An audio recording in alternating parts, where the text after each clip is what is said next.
Bon, tout d'abord, il faut saluer et remercier la République de Chine et le peuple chinois qui, par leur contribution, nous ont permis d'avoir ce barrage. Et aujourd'hui encore, c'est ce même peuple chinois qui est venu en aide à la population. C'est vraiment une action de grâce, pour la simple raison que depuis que le président de la République est passé et a fait cette promesse lors des réunions de ministres décentralisés, comme je n'ai pas eu le bon terme. Donc il avait pris l'engagement de la réhabilitation du barrage. Et aujourd'hui, avec multiples plaidoyers au niveau de l'Assemblée, on est arrivé à la concrétisation. Mais ce qui est important, c'est au-delà de la réhabilitation, c'est que nous exigeons tout simplement aussi bien l'aménagement que l'emblavement des vallées, ne serait-ce que les 1000 sur les 5000 prévus dans la zone. Et nous saluons l'arrivée de la Sodagri. On avait déjà pris acte et ils sont venus nous rendre visite dans la commune de Niamol et nous leur avons déjà proposé un site pour qu'ils puissent s'installer et commencer les travaux le plus rapidement possible. Nous ne pouvons pas accepter que nous soyons une zone de production de riz et qu'on n'arrive pas à produire du riz aujourd'hui. Alors, le barrage a posé beaucoup de tort aux populations du département de Bignona. Oui, c'est malheureux, mais je dis qu'il n'y a pas eu une étude d'impact environnemental très approfondie avant. Mais le mal a été déjà commis. Comme le mal a été commis, les gens parlaient de casser le barrage. Mais une fois que vous cassez ce barrage, croyez-moi, ça sera pire que ce qui est arrivé. Maintenant, c'est un autre environnement qui est sur place. Ce qui reste à faire, c'est que c'est une zone maintenant de production de riz, c'est une zone à emblaver. Et mieux encore, il faut penser aussi à désensabler les rizières parce que au-delà de l'écosystème qui existait, cela a permis beaucoup de sable et d'ordures d'entrer dans le marigot, ce qui fait que le marigot est perdu en aval de Bignona. À partir de Bignona, il n'y a plus de marigot. Donc il faut aussi penser à un élément pour permettre aux gens d'éviter que l'ensablement continue jusqu'au niveau du barrage. Et ça, si on en prend garde, c'est ce qui va arriver. Ça, c'est l'environnementaliste qui parle. Alors, qu'est-ce qu'aujourd'hui ce barrage peut apporter, sa réhabilitation peut apporter aux populations? Mais écoutez, les populations, pour le monde rural, c'est une seule chose. Il faut que les gens s'organisent. Lorsque la Sodagri va arriver, c'est les populations de la zone qui vont encore crier au scandale. Parce que si on n'est pas organisé, ce n'est pas pour aller travailler avec le Kadyandou. C'est des engins, c'est des prestataires qui vont venir. Si vous n'êtes pas prêt à prendre les vallées emblavées, mais c'est d'autres personnes qui vont venir produire du riz au détriment des populations. Ce que j'aurais à inviter, c'est que les populations doivent s'organiser. Ça sera un plus.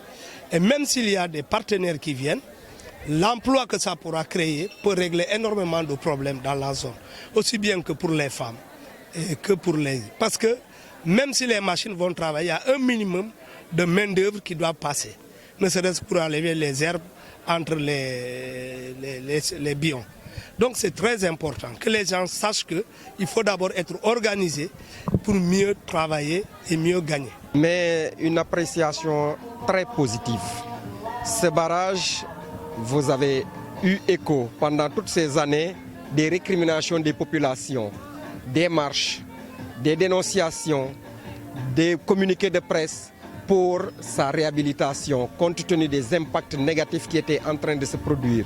Si aujourd'hui, le président de la République a répondu favorablement à cet appel, véritablement, nous sommes extrêmement contents parce qu'au moins, ça va permettre aux populations de tirer un grand profit sur l'agriculture.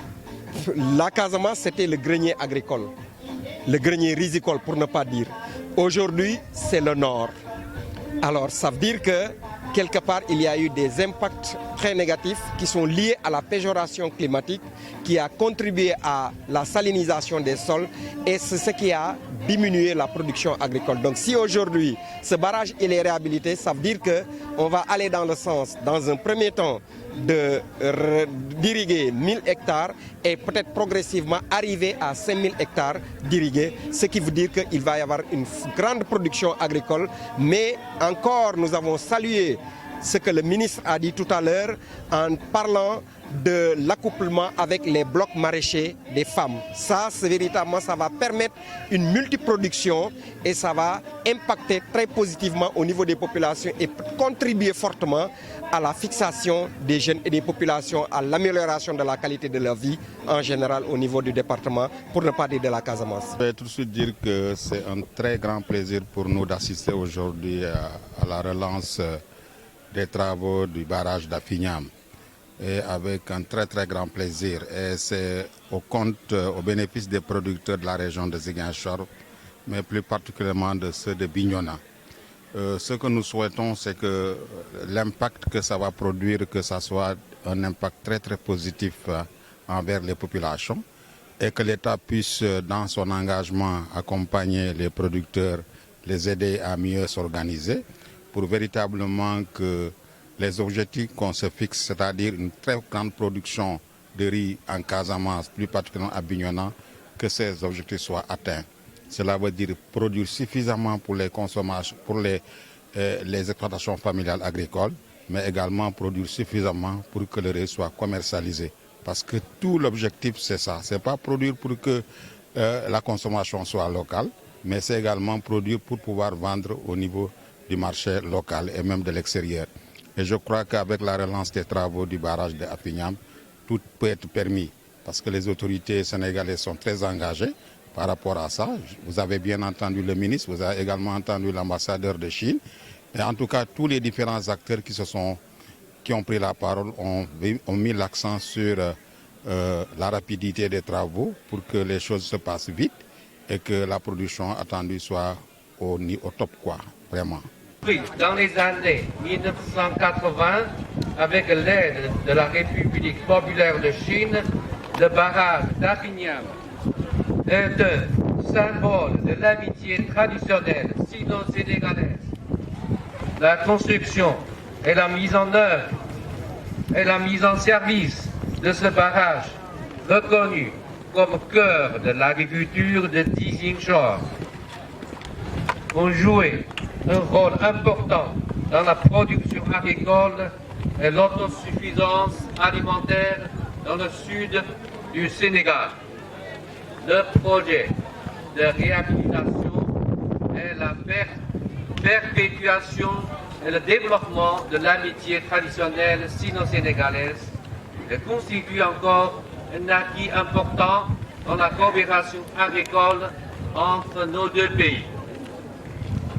À cette occasion, je tiens à remercier Monsieur le ministre de l'Agriculture et de l'Équipement rural pour votre soutien constant accordé à ce projet. Je suis convaincu qu'avec la coopération étroite entre nos deux parties, les travaux seront accomplis comme prévu et avec une haute qualité. Tout à l'heure, Monsieur le maire a demandé est-ce qu'on peut achever dans les brefs délais ces travaux-là. Je peux vous assurer que dans quelques mois, vous aurez un nouveau barrage. Et que le barrage va contribuer davantage au développement agricole du Sénégal.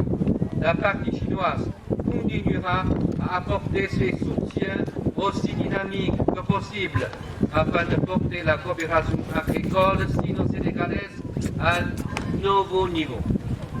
Mesdames et messieurs, chers amis, aujourd'hui, la mission médicale chinoise est aussi présente. Elle a longtemps servi à Ziguinchor et est devenue vieille amie du peuple casamançais. Très attachée au peuple ici, elle fournira tout à l'heure une consultation bénévole aux résidents locaux et reviendra chaque année pour cette opération. J'espère qu'il vous apporte bonne santé et plein bonheur.